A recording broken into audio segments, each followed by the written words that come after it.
ating Panginoon at magbibigay sa ating pastor. Awitin natin yung awit na I Feel the Pull. Hallelujah. Hallelujah.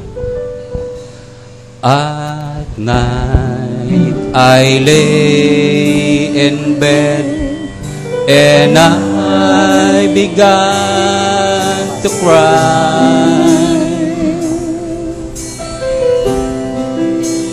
and my mind despairs to know exactly why. Hallelujah. I can't explain with tongue or pen the Spirit's growing deep within. It must be God here in my soul, 'cause I feel the pull. Let's worship Him. Hallelujah. I feel the pull. I hear the call. And I know His Spirit moving me to give my all. He speaks to me, and I agree. Lord, please come and take control. I feel the pull, and I want to hear the word and read its line and pray. He was drawing me to give a higher praise. There's a deep call to the deep, like the great magnet pulling me. I know for sure that I've reached the goal, 'cause I feel the pull. I feel the pull. Hallelujah. Glory. I feel the Pastor Ed. I hear the call, and I know His Spirit moving me to give my all. He speaks to me. Amen. And I agree. Lord, please come and take control. I feel the pull. Glory, glory to God. Hallelujah. Glory, hallelujah. Manatili po tayong nakatayo. Buksan natin ating mga Bible sa John 17, verse 3.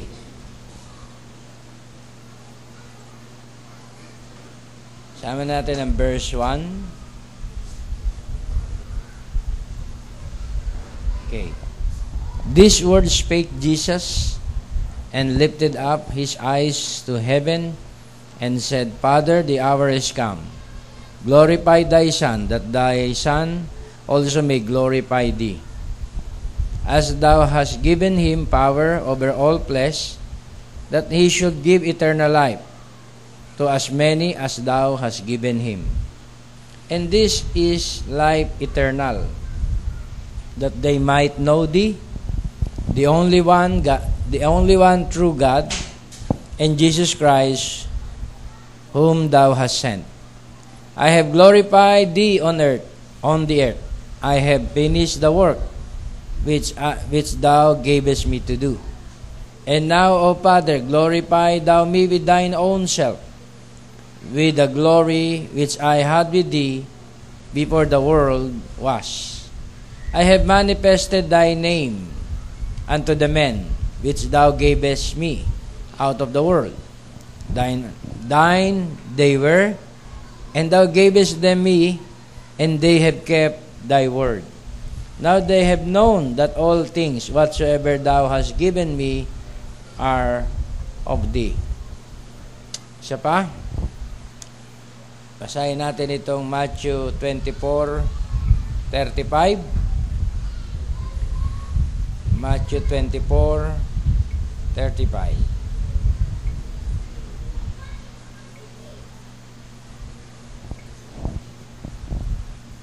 Sabi sa verse 35, Verily I say unto you, this generation shall not pass till all these things be fulfilled. Heaven and earth shall pass away, but my word shall not pass away.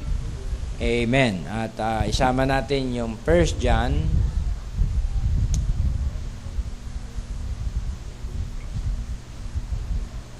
chapter 1, verse 1 and 2. That which was from the beginning, which we have heard, which we have seen with our eyes, which we have looked upon, and our hands have handled of the word of life.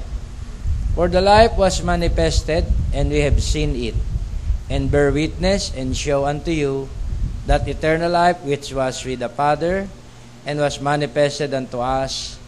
That which we have seen and heard declare we unto you, that you also may have fellowship with us.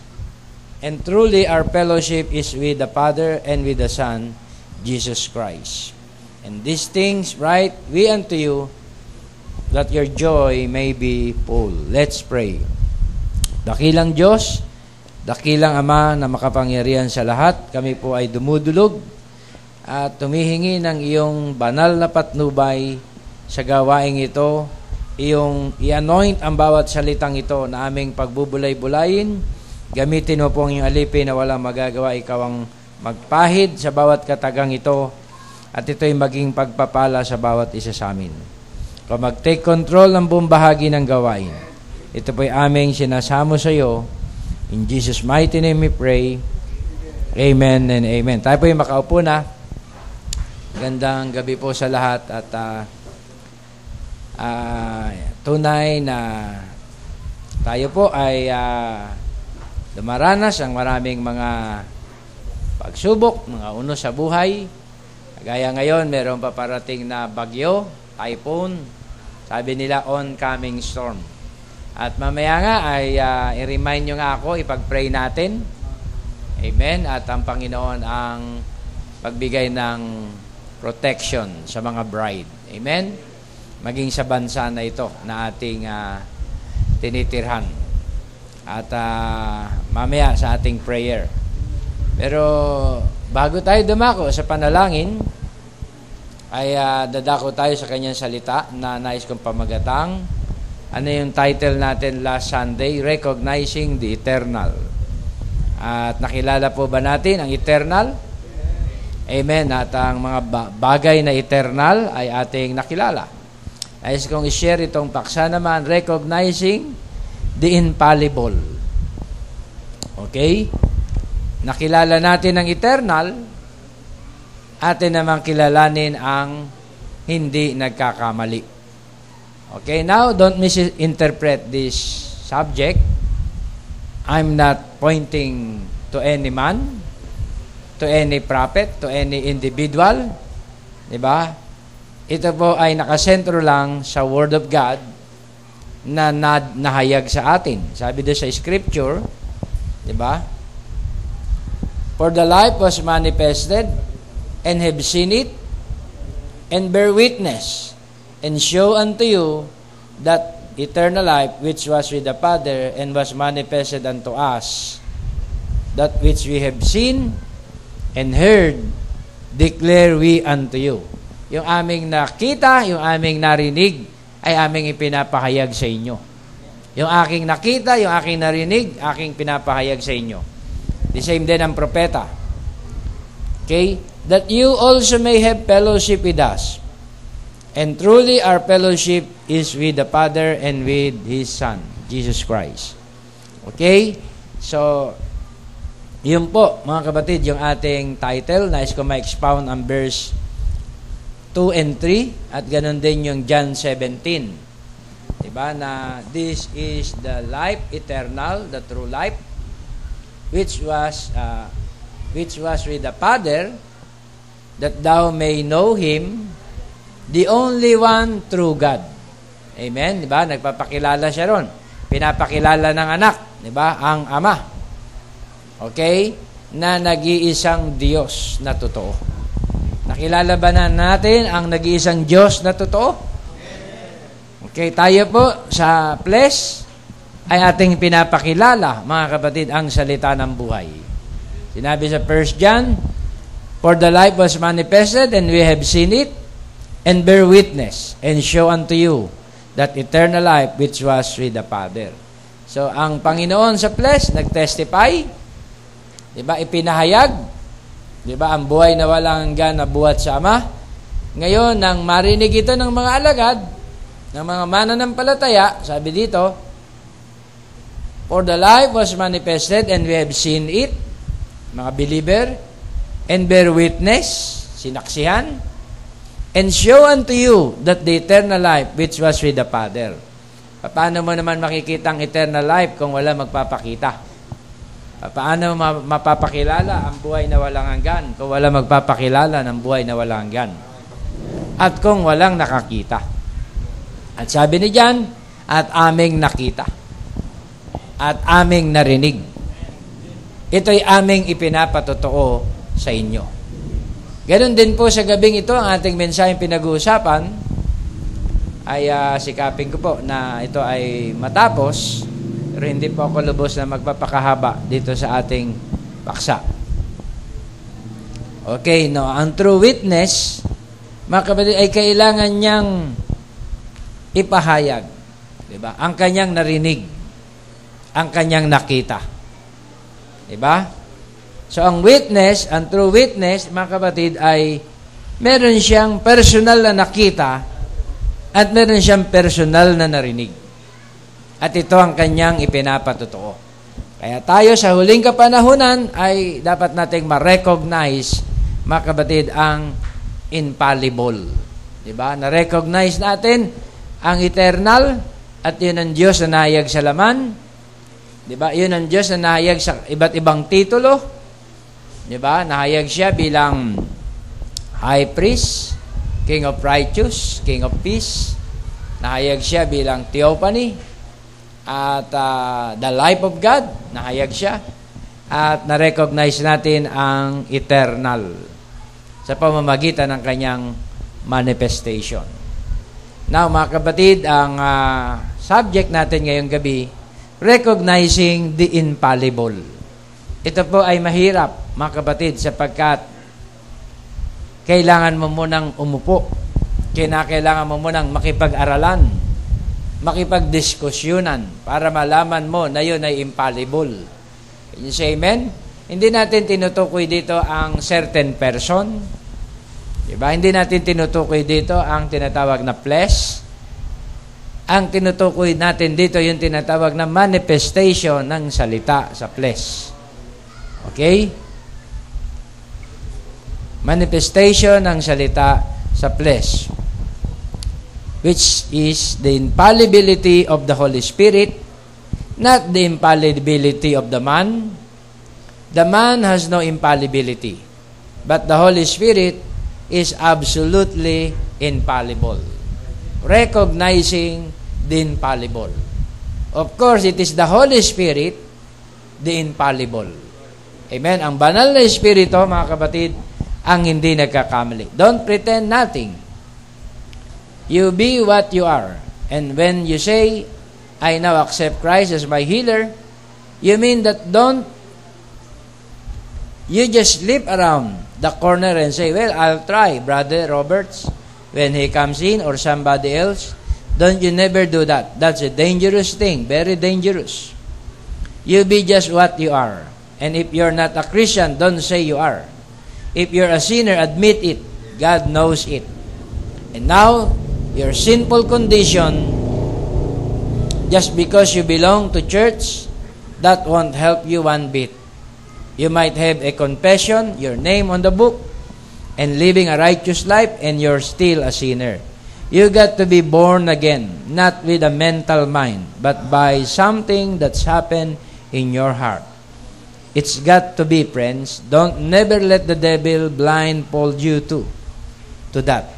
It does not come by intellectual conception. It comes by birth.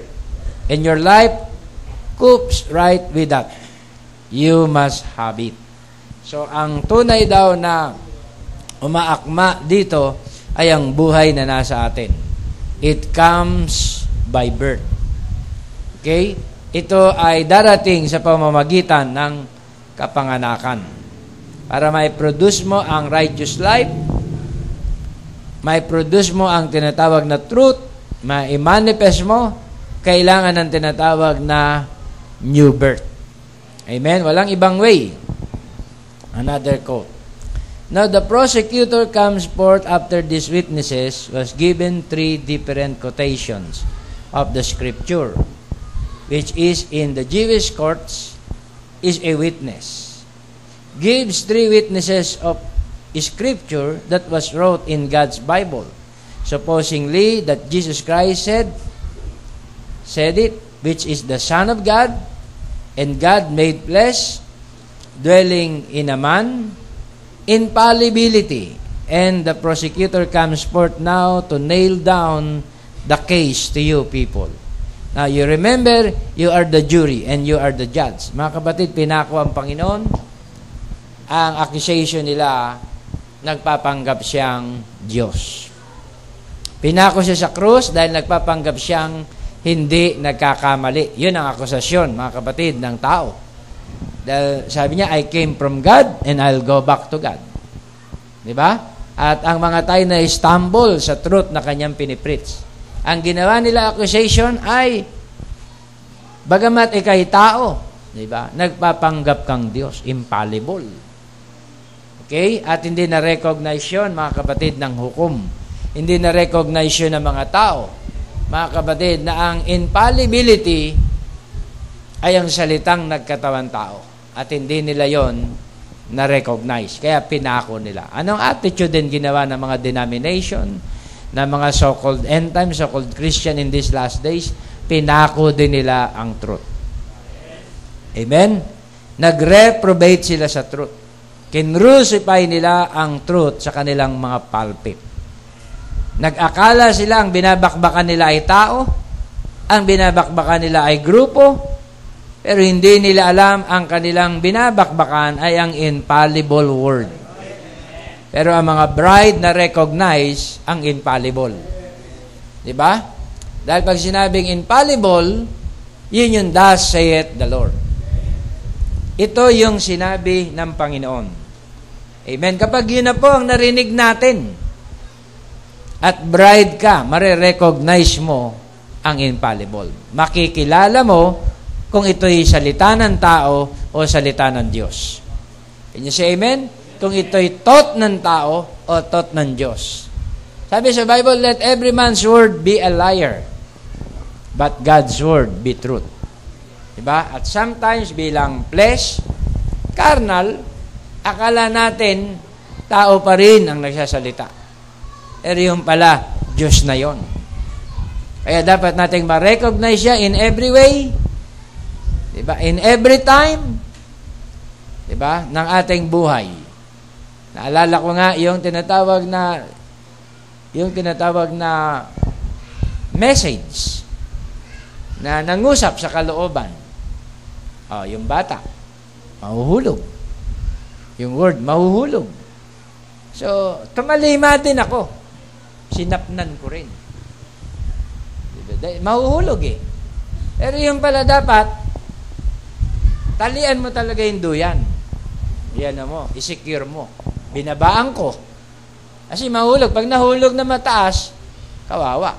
Binabaan ko. Yung pala, tinig na pala ng Diyos yun. Mahuhulog talaga. Pero by God's grace, through ignorance, paghulog, umikot yung unan. Sapo pa rin nung nasapo pa rin yung ulo nung bata. Sabi ko, praise be to God. Talagang ang Diyos na mahabagin ay hindi nagkukulang. So sabi doon, yung lesson ay dapat nating ma-recognize lagi ang kanyang voice. Dapat nating ma-recognize lagi ang kanyang mensahe. Diba? Wag nating akalain, baka ako lang yun. Baka isip ko lang yun. Baka inimbento lang ni pastor yan na mensahe. Diba? So, napakalaga tayo ay maging humble at ma-recognize natin yung infallible. Dahil pag ang word na ipinangaral ay infallible, hindi ito magkakamali. Hindi ito mimintis. Can you say amen? Hindi ito papalya. Okay? Para itong vision na 2020 ba yun? 2020. Eksakto. Mga kapatid, pero sometimes ang ating vision lumalabo. Yung letter 8, minsan nagiging 2 8. Diba? Pag tinitigan mo talagang ganon, pinikit mo ng konti yung isang mata, single 8 lang pala.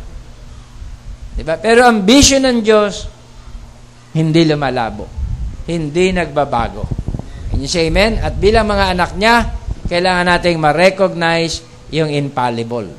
Kasi kung hindi, may mga tao nga, they regards the Pope as their infallible. Catholic people, they regards that their Pope is infallible. Kasi sabi sa quote, now the churches is what I mean. I disagree with the Catholic doctrine. I could not be a Catholic in that manner. The Roman Catholic Church, because the infallibility of the Pope, and the Church over the Word, and the Church being above the Bible, I could not do that. Yun ang stand ng Roman Catholic Church. The Church is above the Bible. Tayo hindi. Diba? The bride and the Bible is the same. Hindi po pwedeng maging above ka sa masculine. Ang Bible ay masculine. Ang church ay feminine. Kapag ang feminine naging above sa masculine, yun mga kapatid ay false Christ. Diba? Yun ay tinatawag na false prophet. Kaya yun ang teaching. Kaya sabihin nila sa kanila mga member, huwag mo na intindihin kung ano sinasabi ng Bible. Ang intindihin mo na lang kung ano sinasabi ng church. Diba? At kung bumunggo yung sinasabi ng church sa kanila, huwag mo na intindihin kung ano man ang bunggo. Ang iyon na lang paniwalaan kung ano sinasabi ng Pope. Bakit mga kapatid? Ang Pope ay infallible para sa kanila. At ang church ay infallible para sa kanila. Hindi ang word. Diba? Ganyan din ang sinasabi ng ibang mga reliyon dyan. Diba? Ay, hindi na ang Bible. Kung ano na ang sinasabi ng aming church, yun na. Tayo hindi pwedeng maging ganon. Kung ano ang sinasabi ng Bible, ay sinasabi din natin. One time, meron akong nakadiskusyonan sa internet, isang false prophet. Nag-discuss kami sa 2 conditions of Adam. Sabi ko, brother, why don't you compare quotes by quotes? Diba? Sapagkat 2 or 3 witnesses, ay makita natin ang truth. We can see the truth by comparing scripture to scripture.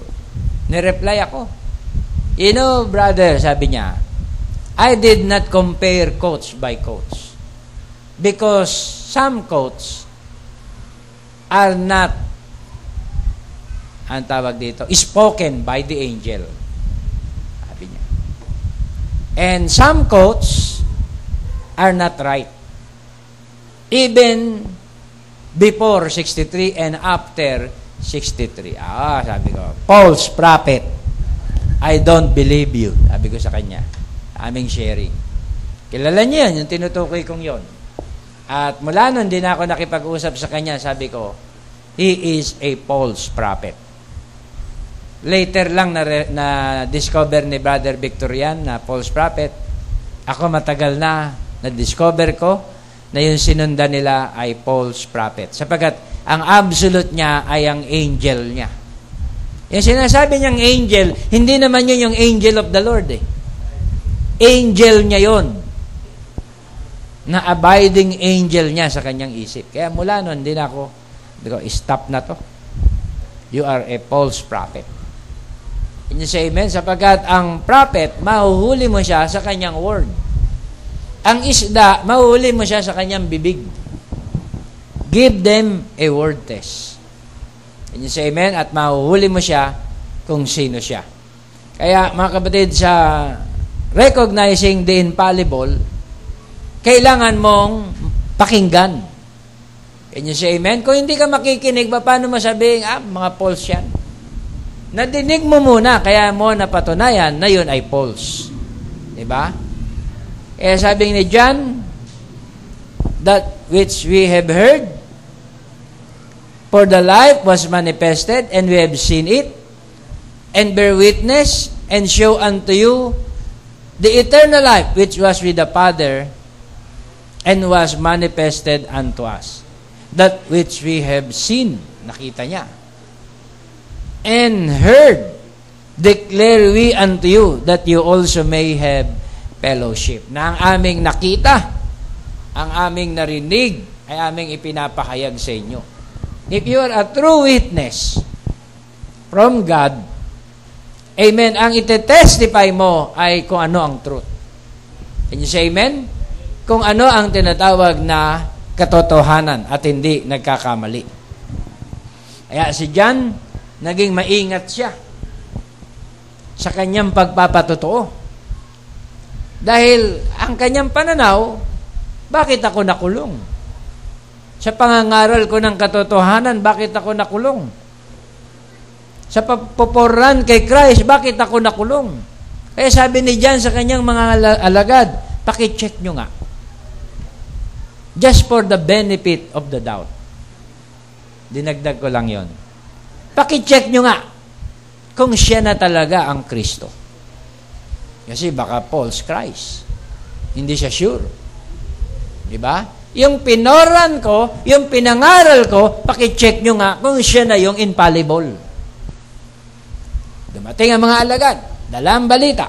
Sabi ni Kristo sa kanila, sabihin nyo kay John, ang bulagay nakakita, ang mga may karamdaman ay gumaling, at ang mga makasalanan ay naligtas. Sapat na yun. Punta sila kay John, ang bulagay nakakita, ang may sakit ay gumaling, at ang mga makasalanan ay nasave. Praise be to God. Ang pinoran ko ay truth. Sabi ni John, purihin ka, Panginoon, hindi ako nagkamali. Nag-rejoice si John. Can you say amen? Kailangan niya ng pruweba. Kailangan niya ng ebidensya. Kaya mga kapatid, sa mensaheng ito, naghanap din ako ng ebidensya. Can you say amen? Tungkol sa mensahe. Sabi niya dito sa isang quote, buo to, babasahin ko sa inyo, I am not the one that perform these things and foretell these things that happens as perfect as they are. Hindi ako ito na nangyayari na perfect. I am only one that's near when He does it. Ako ay malapit lang doon nang ito'y gawin niya. Amen? It was only a voice that He used to say it. It wasn't what I knew. It's what I just surrendered myself to. Kasi sa mensahe, mga kapatid, hindi mo may papangaral ang katotohanan kung hindi ka sumuko sa katotohanan. Can you say amen? Nung ako ay Pentecostal, sabi ko, hindi ko mapipreach ito. Mabigat. Si Adam, ang serpent, ay tatay ni Cain. Hindi ko hindi ko maipipreach yata ito. Bakit, mga kapatid? Hindi pahayag eh. Di ba? Kailangan mong sumuko. Lalo na ito, propeta daw. Malakay 4. Pentecostal ako. hindi ko pa yata kayang i-preach. Malibang kausapin mo ako, Panginoon, at ipahayag mo ito sa akin. Sa kape-pray at kababasa sa mga mensahe, sumuko ako. Eh sabi na mensahe, hindi ito yung talino mo, hindi ito yung galing mo, kundi kung ito yung sinukuan mo. Can you say amen? Kung ang mensahe sinukuan mo, kagaya din ni Barbanam, it's what I just surrendered myself to, that He spoke through it. That spoke through. It isn't me. It wasn't the seventh angel. Ang seventh angel ay messenger lang din eh. Diba? At sinamba pa ni John sa Revelation 19 yata yon. John, I am thy fellow servant. Huwag mong gawin yan. Amen? It wasn't the seventh angel. Oh no. It was a manifestation of the Son of Man. Ito ang kapayagan ng anak ng tao. It wasn't the angel. This message. It was the mystery that God unfolded. It's not a man. It's God. The angel was not the son of man. He was a messenger from the Son of Man. Ang angel ay sugo lang pala, buhat sa anak ng tao. It's God. The angel was not the Son of Man. He was a messenger from the Son of Man. The Son of Man is Christ. And He is the one that you're feeding on. Ang anak ng tao daw ay si Kristo at siya yung nag-iisa na ipinapakain sa inyo. So yung mensahe na nag-iisa, yun ang anak ng tao. Yung kinakain ninyo, yung sinasabi nyo, Amen, Amen, yun ang anak ng tao. Yung naririnig nyo every Sunday, naririnig nyo every Wednesday, yun ang anak ng tao. Amen. He's the one that you're feeding on. You're not feeding on a man. Hindi kayo pinapakain sa tao. A man, his words will fail.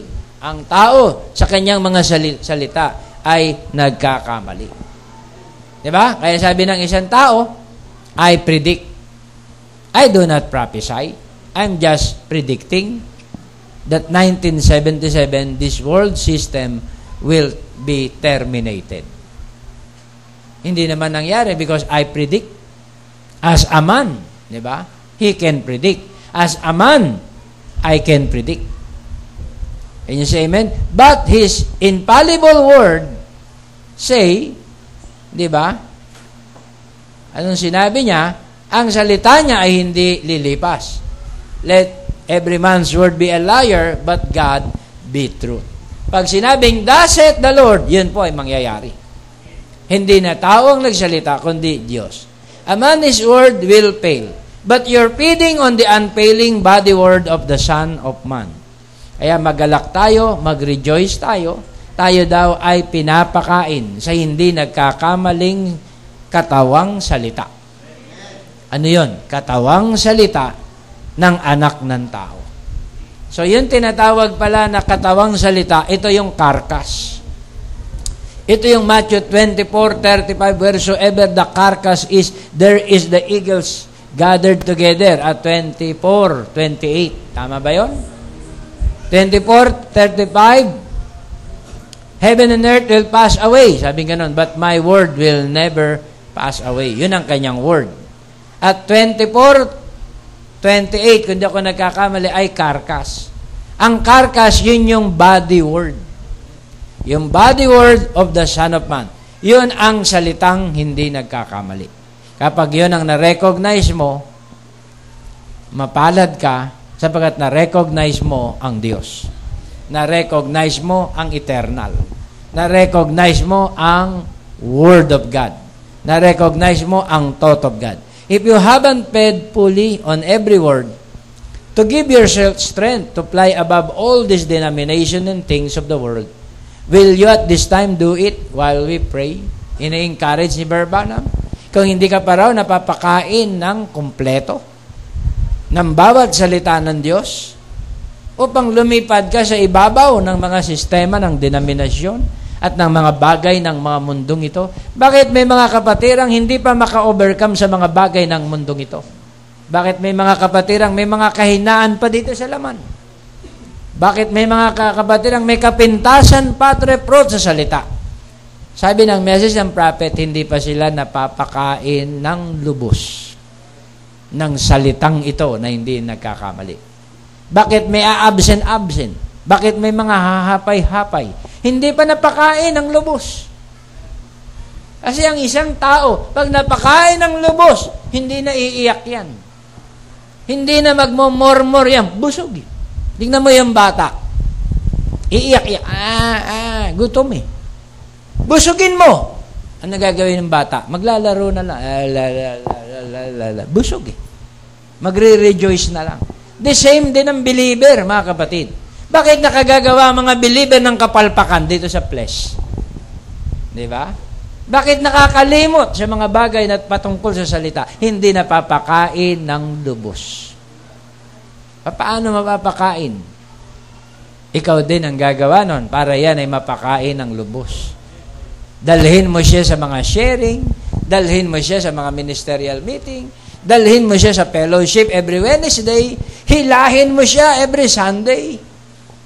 Dumalo ka sa mga joint fellowship, sa mga camp meeting, sa mga aralan, magbigay ka ng effort, di ba? Para mapakain siya ng lubos sa bawat salita ng Diyos. Kung magkagayon, magkakaroon ng iyong sarili ng kalakasan na lumipad, umangat, above the things of this world. Ay hindi ka makaangat eh. Sumasayad ka sa sanlibutan dahil kakakatiting ang nakakain mo sa salita. Sabi nga ng question and answer, sino nga ang two prophets? Pastor! Sino? Si John. At saka ano ba yung sagot mo? Nakalimutan ko na. Si Isaiah! Lakas pa ng sigaw. Kulang ng kaalaman sa salita. Hindi ka pa napakain ng lubos sa salita ng Diyos. Sabi sa Biblia, kung nakakain ka ng lubos ng salita ng Diyos, aangat ka sa mga things of this world. Diba? Ma-overcome mo yan. Mapapagtagumpayan mo ang lahat ng yan. Sabi ni John, ang aming narinig, ang aming nakita, ang aming ipinapatotoo sa inyo. Nahawakan namin ang buhay. Na-experience daw nila ang buhay. Hindi naman naakbayan lang si Christ, no? Ibig sabihin, naging partaker sila ng life. Ganon din ako. Partaker ako ng life, isa-share ko sa inyo ang life. Partaker ako ng truth, isa-share ko sa inyo ang truth. Ang aming narinig, ang aming nakita, ay aming ibabalita at ipapahayag sa inyo. Kaya as a believer, we must recognize the infallible. At ang infallible ay ang revelation. Ang infallible ay ang truth. Diba? Pusungin mo na ang laman, wag lang ang tinatawag na salita. Sa laman, may kapatawaran ka pa. Diba? Sabi mo, ang pastor na yan, maraming kahinaan yan. Diba? Maraming ewan yan sa buhay. Laman yun. Ang taong yan. Pero yung pinipreach ng pastor na yan, pinusong mo, delikado ka. Yung pinipreach na mensaherong yan, ginanon mo, delikado ka ron. Because you are not recognizing the infallible. Kung nakilala mo ang infallible, susuko ka sa tinatawag na infallible truth. Kaya sabi ni Branham, ito yung aking sinukuan. Hindi ito yung aking pinag-aralan. Hindi ito yung aking natutunan. Kung hindi ito yung aking sinukuan. Can you say amen? Kaya kung sinukuan mo ang tinatawag na infallible truth na ito, amen, dadalhin ka nito sa tinatawag na buong katotohanan ng pamamahayag. Kaya sa ating kapanahunan, mga kapatid, ang infallible ay thus saith the Lord. Ang thus saith the Lord ngayon, nasaan? Sa tingin nyo. Ang thus saith the Lord ngayon, nahayag sa laman. Diba? Kasi, Lord, I want, thus saith the Lord. Nasaan ka ba, Lord? Pupunta pa ba akong Jerusalem para marinig ko ang thus saith the Lord mo? Pupunta pa ba akong Branham Tabernacle at magpe-pray ako ron para marinig ko yung thus saith the Lord mo? Where art thou, Lord? Where is your thus saith the Lord? Yung thus saith the Lord, nasa pulpito, nagpipreach, ika-ika. May kapansanan. may mga kapintasan, may mga... Yung pala yun, thus saith the Lord, yung fivefold ministry. Di ba? Not the flesh, the office. Yung fivefold ministry, yun yung thus saith the Lord. Hindi na-recognize ng tao. Pastor, papayo nga. O sige, abroad ako eh. Ano ba maganda? Saan? Dito po, sa tinatawag na Russia. Russia. May church ba dyan? Diba? Atheist po, pastor, ang mga nandito. Eh di, huwag ka na pumunta dyan kasi mawiwindang ka dyan. Hindi po, sandali lang, pastor. 1 year lang, promise. Diba? After 1 year sa tingin mo, believer ka pa? Yun lang, pastor. O sige, wag ka nang tumuloy. Then later, tumuloy din. O, akala ka ba humingi ng payo, humingi ng advice, humingi ng lumapit sa tinatawag na Word of God. Diba? Humingi ng direksyon. Then nagsalita yung pastor, nagpayo, ito ang direksyon. Hindi lang sinabi ng pastor direkta, this is thus saith the Lord. Hindi niya sinabing direkta, pero yun na yun. Dahil kinakasihan ng Diyos, mga kapatid, ang fivefold ministry. Kinakasihan ng Diyos ang payo ng pastor. Recognizing the infallible. Diba? Kaya may tatlo yan. Tatlong witness yan. First, pag nagkamali ka, nagkasala ka, may ka ng tawad sa iyong kapatid. Infallible din pala yun, kapatid mo. Kung hindi i-recognize, lumapit ka sa pastor o ministro para i-confess mo ang iyong mga kamalian. Kung hindi pa rin, dalhin na sa church. Yun ang last infallible, yung body. Pag sa church na dinala at nagmatigas pa rin, ano po susunod doon? Unpardonable sin. Can you say amen? Sa ministro nga, nagmatigas pa rin, unpardonable sin na. Kasi infallible na yun eh. Nakuha nyo mga kapatid, hindi yung tinatawag na karnal na pagpapayo sa laman, hindi yung tinatawag na flesh himself, no. Yung word na minamanifest ng flesh. Yung word na minamanifest ng flesh, yun na po mga kapatid, yung infallible. Kasi truth yun. Can you say amen? May vindication na yun ng ating Panginoon. Kaya sabi nga ng infallible, nagkatawan tao, sabi niyang ganon, upang ikaw ay kanilang makilala. Nagpapatotoo ang anak na tunay na Diyos na totoo. Pinapatotoo niya yung infallible na nahayag sa Kanya. Na ikaw ay kanilang makilala, na Diyos na totoo. Na iyong ipinahayag sa akin. Ika'y nagpahayag sa akin. So yung mga tao, hindi pa rin naniwala sa Kanya. Ama yun ang infallible, hindi ang anak.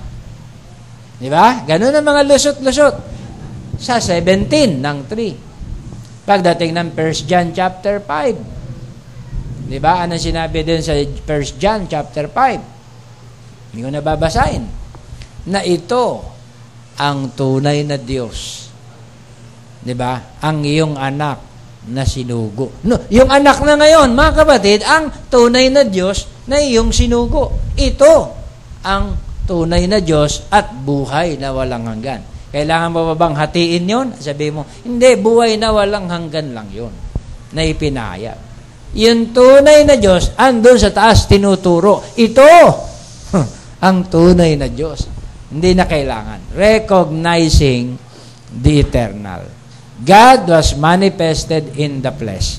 Pag na-recognize mo ang anak, na-recognize mo ang ama.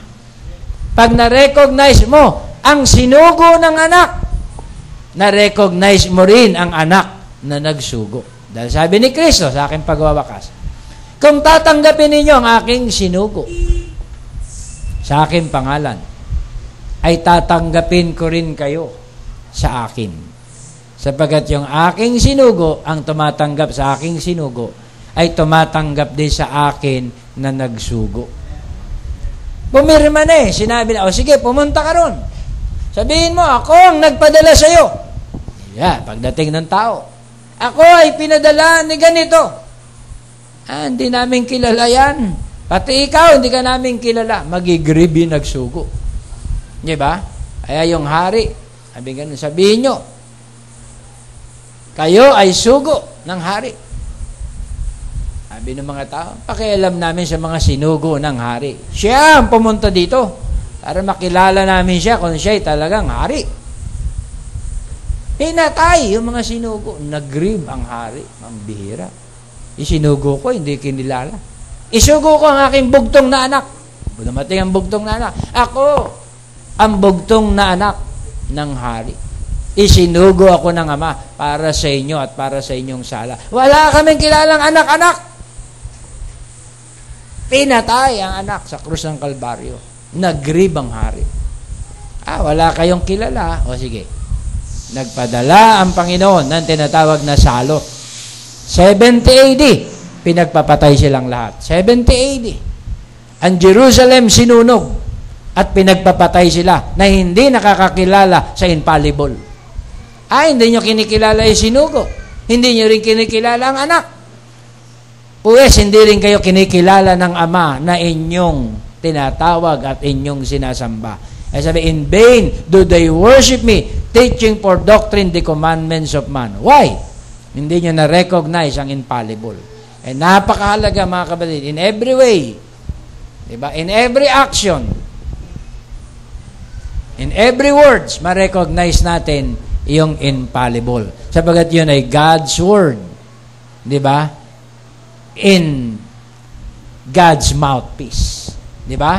Yun tinatawag na God's word o word of God in God's mouthpiece ay dapat nating ma-recognize. Pag hindi, parusa? Pag hindi mo na-recognize ang tinatawag na God's mouthpiece, isusuka tayo sa kanyang bibig. Kaya ang bride, mga kabatid, ay nanatiling nakakakilala ng tinatawag na infallible. Diba? Nagpapasubject siya sa infallible. Yung mga hindi kumikilala sa infallible, ano nangyari? Sinuka sa kanyang bibig. Malahininga, hindi ka mainit, hindi ka malamig, kaya hindi po pwedeng paglilingkod na medya-medya, pastor. Kamusta ang iyong pananampalataya? Hindi naman mainit, pastor. Hindi rin naman malamig. Kasi paminsan-minsan, di ba? Parang kabote, sumusulpot para hindi naman mahatulan. Di ba? Kaya minsan, present, pastor. Then, biglang mawawala. Hindi mainit, hindi malamig. Ayaw ng Diyos ng ganyang sitwasyon. Gusto niya, mainit kung mainit. Direktahan. Malamig kung malamig. Di ba? Kung manghihina ka, tuluyan na, manghina ng dire-diretso. Hindi pwede yung nasa gitna. Isusuka sa kanyang bibig. Ang isusuka, mawawala ng respeto sa tinatawag na preaching. Mawawala ng respeto sa preacher. Di ba? Pag sumisikad na, sinuka na yun. Pag sumisikad ng gano'n sa ministro, medyo bumibira-bira na, nagbibitaw-bitaw na, sinuka na yun. Hindi naka-recognize ng infallible. Pero ang bride, nare-recognize sila infallible. Kahit nasa ang form. Kahit anghel ang magsalita, kung yan ay according to the word of God, sasabihin nila, uy, infallible yun. Bakit? It is according to the message. Di ba? Kahit masabihin mo, ang nagsalita ay asno. Asno na, nagsalita. Pero sabi ng asno, wag daw kayong tumuloy. Kasi kampo ni Balak yun. Hindi mo ako pwedeng pilitin doon, Balaam. Dahil yun ay pugad ni Balak. Aba, tumatanggi ka na sa akin, ha? Sabi ni Balaam, hatawin ni Balaam. Oh! Di ba't pinaglingkuran kita ng halos 10 taon? Ni hindi kita ibinagsak habang sakay kita sa likod ko. Ngayon, hinahataw mo na ako. Hindi alam ni Balaam, pinagsasalita infallible. Diyos. Di ba? Kaya kinalaban niya ang Diyos na hindi niya namamalayan. Kaya I hope, mga kapatid, bilang mga believer, alam natin ang message, anumang form yan, kapag ay nangungusap, sampalatayaan natin. Kahit yan ay sign, sampalatayaan natin. Kahit yan ay message na galing sa bata, sampalatayaan natin. Kahit yan ay message galing sa iyong kapatiran na parang inferior ng content dating sa iyo, paniwalaan mo, yan ay infallible. Can you say amen? Mapahamak ang aking bayan dahil sa kakulangan ng kaalaman. Ang bride, binigyan ng ability to hear what the messenger had spoken. Diba? The infallible word sa ating kapanahunan. Amen? Ang infallible word ay ang Diyos din. Yun din ay eternal. Diba? Parehas din nung connected sa message ng last Sunday, recognizing the eternal, which is God, recognizing the infallible, which is the Word of God, in a man. Can you say amen? Ayan, tingnan natin yung breaking. For their reproach, you shall know them. Teaching. For their message, we shall know them. So, ang minimensahe sa atin ay infallible. Sampalataya natin yan at sabihin natin, preach it, brother. Preach it, pastor. Preach it, prophet. Preach it, apostle. Amen? Yun ay word of God. Do you love Him? Amen. Hallelujah. Heaven and earth will pass away, but my word will never pass away. Recognizing the infallible. Kaya sabi niya, now you are feeding, you're not feeding on a man. You are feeding, sabi niya sa atin, on the unfailing body word of the Son of Man. Magalak tayo. Salitang hindi nagkakamali. Hindi bigay-bawi na pangangaral. Mga kapatid, excuse me, binabawi ko po yung doktrina natin nung last Sunday. Mali po yun kasi nasa CR lang yun. Dumating sa aking isip. It's only in my mind. Wala pong kwentang ministry yun. At sa panahon na to, mga kapatid, may ganyang ministry. Pabawi-bawi ng sinabi. Kilala niyo yun. Naririnig niyo yun. Diba? Pabawi-bawi at pabago-bago ng kanyang sinabi. Hindi po yun. Ang tunay, mga kapatid, na katotohanan ay hindi nagbabago sa kanyang sinasabi. God never changed His mind about His word. Can you say amen? Because He is infinite. He is God. He is infallible. Hindi. Sabi nga niya at nagsisi ang Diyos. Naginunaw pa niya ang tao. Tamo na, may verse pa, may quote pa. Mali ang unawa mo ron sa nagsisi. Hindi siya nagsising, mali ako, hindi ganun. Sovereign na yon na sinabi niya. Yung translation doon, mga kapatid, naawa. Nahabag. Dahil ang Diyos may habag pa rin sa sangkatauhan. Can you say amen? Nakuha nyo? Kaya, yun po. Hindi, kay Balaam, sabi niya nung una, wag eh. Then, nung bumalik si Balaam, nag-aaral ng 7 sacrifice, sabi ng Panginoon, sige, tumungo ka. Diba? Yun yung permissive will. Sa kakulitan. Sa pagpipilit. Diba? Pinayagan. Pero hindi ibig sabihin, yun ang perfect will. Minsan, sa church, merong nangungulit. Pinayagan. Pero hindi ibig sabihin yun, perfect will yun. You must recognize the infallible truth. Pwede mong i-insist eh. Diba? Ang mga programa mo, ang mga tawag dito, plano mo, lahat. Pwede mong i-press, pilitin, ang tinatawag na ministro, at makulitan na lang ministro. O sige. Pero hindi ibig sabihin, perfect will yun. Ang perfect will, it must be according to His word, it must be according to His time, it must be according to His season, it must be according to God's prophet. Diba? The way He spoke it. Yun po, mga kapatid, ang tinatawag na infallible word. Amen? Kaya si David, meron siyang message galing sa Diyos, ang ark dalhin doon sa tinatawag na templo. Pero ang message ng Diyos na kay Nathan, dalhin ang ark sa templo. Bakit si Nathan ang kinausap ng Diyos? Dahil si Nathan ay prophet. Siya ay tinatawag na priest. Siya ay prophet. Alam niya kung paano i-handle ang task. So si David, nagkaroon din siya ng vision na ang ark dapat dalhin sa templo. Pero pinangunahan ni David, ganun lang kasimple, madali lang yun. Ako pa, hari. Diba? Tinawag ang lahat ng mga cabinet. Sige, kayo pumasan. Diba? Kayo ang humawak. Doon. Secretary, dito ka. Congressman, dito ka. Hawakan mo lahat. Ano po nangyari? Nilabag ni David ang commandment na magpapasa ng ark ay Levites. Tumagilid ang ark, sinalo ni Usa, namatay si Usa. Diba? It is breach between God, diba, and Usa. Breach between God and Israel. Kaya pag hindi mo sinusunod ang truth, ang fullness ng word, meron kayong breach. You and God. Pag ina-abuse mo yung grace ni Lord, di ba? Alam, pinagkaiba yan. Di ba? Patuloy siya lumalapit sa iyo. Ine-extend ang grace. Atras ka na atras. Layo ka ng layo. Hanggang mabitawan mo ang biyaya ng ating Panginoon. At sabihin mo, ayoko na magsimba. Ayoko na mag-church. May mga ganyan. Ang mga umaalis, nagja-justified lang. Di ba? Kung bakit sila umaalis. Pero ang totoo, mga kabatid, binitawan nila ang word of life. Hindi nila na-recognize ang tinatawag na infallible truth. Kahit ngayong gabi, kayang basahin ng Diyos ang ating mga puso kung nanaisin niya.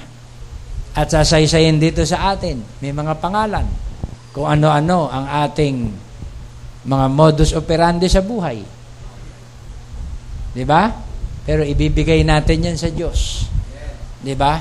Na tayong makarecognize ng ating mga pagkakamali, ng ating pagkukulang, di ba? At maitama natin ang ating buhay sa kanyang harapan. Can you say amen? Dapat ang Diyos ay sumisiyasat ng puso at pag-iisip ng bawat tao. Walang matatago, walang malilingid sa Kanya. Can you say amen? Kaya tayo bilang mga believer, lagi nating pinapasakop ang ating buhay, ang ating sarili sa infallible truth. Can you say amen? God bless you all. Pagpalain kayo ng ating Panginoon. Tayo mananalangin. Glory to God.